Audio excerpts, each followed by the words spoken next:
School से लौटते हुए पिंकी ने दूर से ही देखा कि दरवाजे के सामने एक ऑटो खड़ा हुआ है।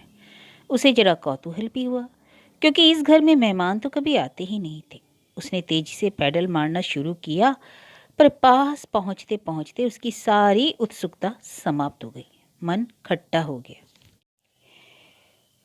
ये तो वही बरेली वाले अंकल हैं। पता नहीं यहाँ क्यों चले आते हैं, जबकि यहाँ कोई उनसे सीधे मुंह बात भी नहीं करता। बस एक नानी ही थोड़ी बहुत लिफ्ट देती है। उसका कहीं इतना अपमान हो तो वह घर की ओर झांक कर भी ना देखे, पर इन्हें जब देखो तब मुंह उठाए चले आते हैं। मन की सारी हिकारत चेहरे पर उड़कर वह गेट के पास तनकर खड़ी हो गई। सोच लिया कि आज इन्हें बाहर से ही विदा कर देगी। कह देगी मम्मी आज देर से आने को कह गई है। नानी का भी मामा जी के यहाँ जाने का प्रोग्राम था। अंकल नीचे उतरकर शायद चिल्लर के लिए जेब टटोल रहे थे। पिंकी उनसे कुछ कहती इससे पहले ही वे बड़े अधिकार से बोले, पिंकी जरा नानी से रुपए की चिल्लर तो लाना। कितनी चाहिए? उसने अनायास पूछ लिया। 40 पैसे। जब तक वह अपना छोटा सा बटुआ खोलकर पैसे निकालती, अंकल अटैची उठाकर दन दनाते हुए गेट के अंदर दाखिल हो चुके थे। उसे अपने ऊपर इतना गुस्सा आया, भला इतना सौजन्य बरतने की क्या जरूरत थी। पर सच तो यह था कि अंकल के बदले हुए तेवर ने उसे हैरत में डाल दिया था। आज तो उनका नक्शा ही और था। हमेशा वाली बेचारगी का तो कहीं पता ही नहीं था। रिक्शा वाले को पैसा देते हुए वह अपने को बुरी तरह कोस रही थी। अब उसकी इच्छा हो रही थी कि वह गेट पर से ही लौट जाए, 2-3 घंटे किसी सहेली के यहाँ गुजार दे।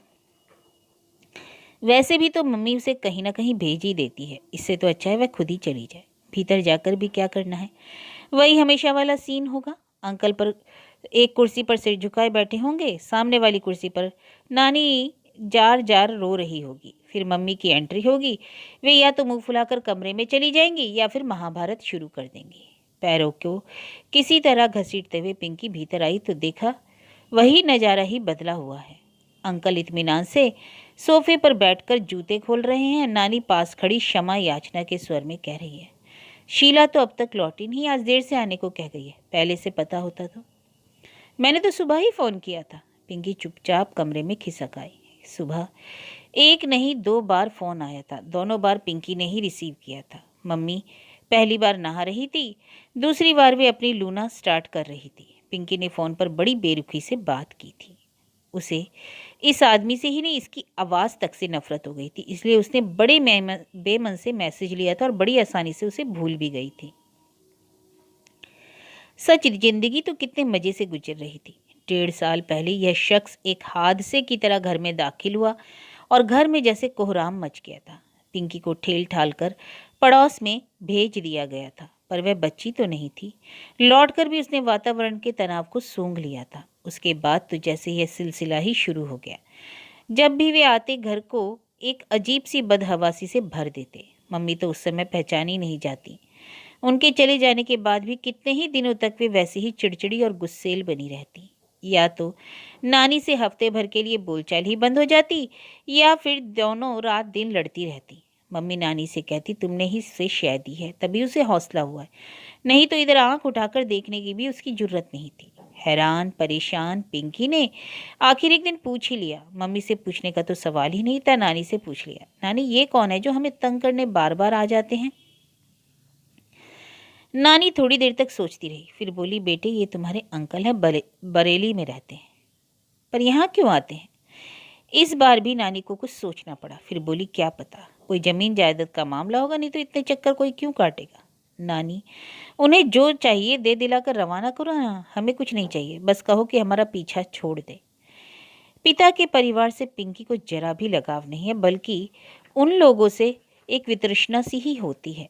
जो व्यक्ति अपने बीवी बच्चों को छोड़कर विदेश चला गया, यही नहीं वहाँ उसने अपना नया घर भी बसा लिया है, ऐसे व्यक्ति को पिता कहते हुए उसे शर्म आती है। और जब पिता से ही कोई सरोकार नहीं रहा तो उसकी जायदाद की औकात ही क्या।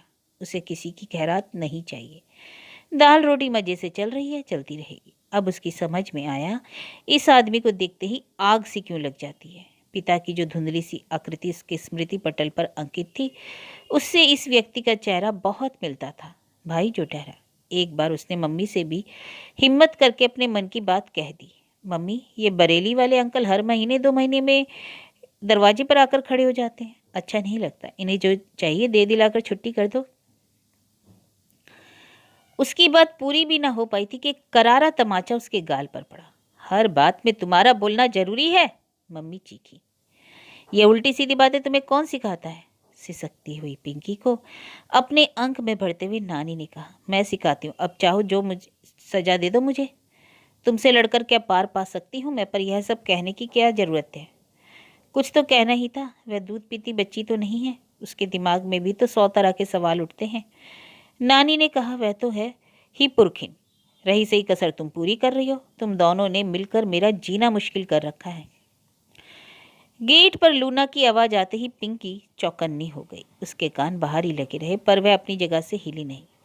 वह किताब पढ़ने का नाटक कर रही थी, पर एक अक्षर उसके दिमाग में उतर नहीं रहा था। वह प्रतिक्षण बाहर के हंगामे की प्रतीक्षा कर रही थी, पर कुछ सुनाई नहीं दिया। मम्मी शायद आज कुछ दूसरे ही मूड में थी। अब मुंह फुलाकर भीतर आएंगी और अपने पलंग पर निढाल होकर पड़ी रहेंगी। नानी बार बार आवाज देंगी, पर उन्हें कोई उत्तर नहीं मिलेगा। मम्मी भीतर तो आई, पर वे शायद एक तीसरे ही मूड में थी। आते ही कड़क कर बोली, यहाँ आकर पसर गई, बाहर एक गिलास पानी भी नहीं दे सकती थी?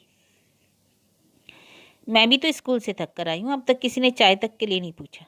बड़ी लाट साहब हो गई है, अपने आप बनाकर नहीं पी सकती? अम्मा ने बहुत सर चढ़ा कर रखा है। पिंकी भुनभुनाते हुए उठी, पैर पटकते हुए किचन में गई और 2 गिलास पानी बाहर रखकर चली आई। जब वह लौट रही थी तो मम्मी ने फिर कड़क कर पूछा, सुबह फोन आया था, बताया क्यों नहीं? याद नहीं रहा, उसने लापरवाही से कहा और वापस कमरे में आकर पड़ी रही। उसे मम्मी पर बेहद गुस्सा आ रहा था।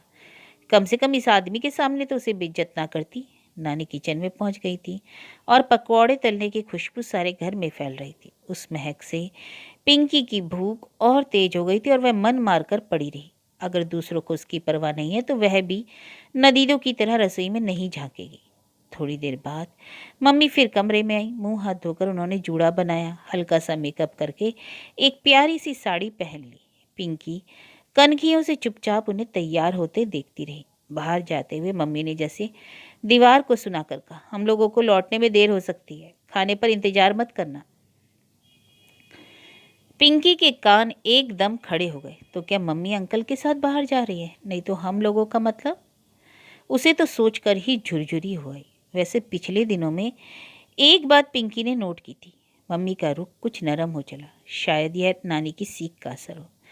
नानी को उसने अक्सर कहते सुना है, कल को पिंकी की शादी करनी है कि नहीं, तब कन्यादान कौन करेगा और तुम्हें परेशानी क्या है? समझौते का प्रस्ताव तो उधर से आया है, तुम्हारी नाक तो नीची नहीं हो रही ना। पिंकी की शादी अभी कोसों दूर थी, पर नानी अभी से उसकी चिंता कर रही है। पर एक बात पिंकी ने मन में ठान ली थी, अगर पिता का पक्ष का कोई भी व्यक्ति उसकी शादी में शरीक हुआ तो वह मंडप छोड़कर भाग जाएगी। उसका बस चले तो आज ही इस बात का ऐलान कर दे, पर मम्मी के डर से चुप रह जाती है। लगता है नानी के बार बार तकाजे के आगे मम्मी ने हथियार डाल दिए और अब वे समझौते की शर्तें तय करने के लिए बाहर गई हैं। घर में तो ढंग से बात नहीं हो सकती। नानी तो शुरू से ही जैसे विरोधी खेमे में मिल गई। उन लोगों को विदा करने के बाद नानी को उसकी याद आई। क्या बात है रे बिटी, आज तुझे भूख नहीं लगी? पता नहीं नानी, पर इस आदमी को देखते ही मेरी भूख प्यास गायब हो जाती है, तन बदन में आग सी लग जाती है। नानी का चेहरा सफ़ेद पड़ गया। हकलाते हुए बोली, ऐसा नहीं कहते बिट्टो, वे तेरे पापा हैं। क्या? पिंकी को जैसे बिच्छू ने डस लिया हो। नानी नानी, ये तुम क्या कह रही हो? क्या सचमुच मम्मी इस शख्स से शादी करने जा रही है? ओह नो नानी, तुमने तो उन्हें मजबूर नहीं किया ना। एक जरा से जमीन के टुकड़े को की इतनी बड़ी कीमत चुकाना कोई जरूरी था? नानी कुछ देर तक टुकुर टुकुर उसे देखती रही, फिर डूबती सी आवाज में बोली, वे सचमुच तेरे पापा हैं पिंकी। और वह अंकल वाली बात, वह तो तेरी मम्मी के डर से मैंने ऐसे ही झूठ मूठ कह दिया था। भगवान का लाख लाख शुक्र है कि उन्होंने मुझे इतने बड़े झूठ से उबार लिया। पिंकी सिर पकड़कर बैठ गई। तो यह वही शख्स है जो उसे इतनी सी छोड़कर अमेरिका चला गया था। अब 12 साल बाद इसे बीवी और बच्चों की सुध आई है। नानी, ये महाशय अमेरिका गए थे तो फिर लौट कर क्यों आए? क्या गोरी मैम ने गेट आउट कर दिया? तेरे हाथ जोड़ती हूँ पिंकी, ऐसी उल्टी सीधी बातें मत कर। बड़ी मुश्किल से तेरी मम्मी को मनाया है, अब तू मेरे किए किराए पर पानी मत भर। पिंकी बुत बनी नानी को देखती रही। नानी कहे जा रही थी, तू बता गलती किससे नहीं होती? फिर विलायत तो माया नगरी है, अप्सराओं का देश है, ऐसे में तो ऋषि मुनियों का मन भी डोल जाता है। आदमी की क्या बिसात। समझ लो कि अपने ही भाग्य का फेर था जो उसकी मति भ्रष्ट हो गई। जब अपने ग्रह सीधे हो गए तो उसे अपने आप सुमति आ गई, माया का पर्दा हटा और तुम लोगों की याद आ गई। तब से बेचारा बराबर चक्कर लगा रहा है। पर तेरी मम्मी अब जाके पसीजी है। मैंने तो साफ कह दिया था तुझे पति की जरूरत नहीं है। ना सही, बेटी को तो बाप चाहिए। अपनी जिद के लिए तू उसका छत्र क्यों छीनती है? बाप के रहते अनाथ क्यों कहलाएगी? और कल को जब इसकी शादी होगी तब दुनिया को क्या बताओगी? यही ना कि इसका बाप मरा नहीं जिंदा है। बाप बाप बाप। पिंकी को लगा कि ये बातें सुनते सुनते इसके कानों के पर्दे फट जाएंगे। बेटी के लिए बाप अगर इतना ही जरूरी था तो उसकी कोई ढंग की तस्वीर तो मन में रहने दी होती। उसने तो बचपन से ही पिता को एक खलनायक के रूप में ही जाना है। जब भी उसका जिक्र हुआ घृणा और तिरस्कार के साथ। हमेशा उसके अनाचार की ही कहानियां सुनी, जैसे कि सहेजने लायक एक भी मीठी याद मम्मी के पास ना हो। इस घर से पिता की हर याद नामो निशान झाड़ पहुंचकर फेंक दिया गया, एक फोटो तक बाकी नहीं। और अब इतने सालों बाद मम्मी उन बिखरे धागों को समेटने चली है। इस पर तुर्रा यह है कि सब पिंकी के लिए हो रहा है। और अरे बेचारी पिंकी की औकात ही क्या है। उसका इतना ही ख्याल होता तो उसके बचपन को यूं सूना ना किया जाता। पिता बहुतों के नहीं होते, पर उनकी मधुर यादें तो होती हैं। उन यादों से ही तो मन बहल जाता है, सूनापन संवर जाता है। पर जब उसे पिता शब्द से ही वितृष्णा हो गई है तो उनका आसन फिर से झाड़ पहुँच कर चमकाया जा रहा है। अगर यह सब कुछ पिंकी के लिए हो रहा है तो कोई उससे पूछता क्यों नहीं? उसकी राय क्या कोई महत्व नहीं है? या वह समझौते की एक शर्त भर है? इससे ज़्यादा कुछ नहीं।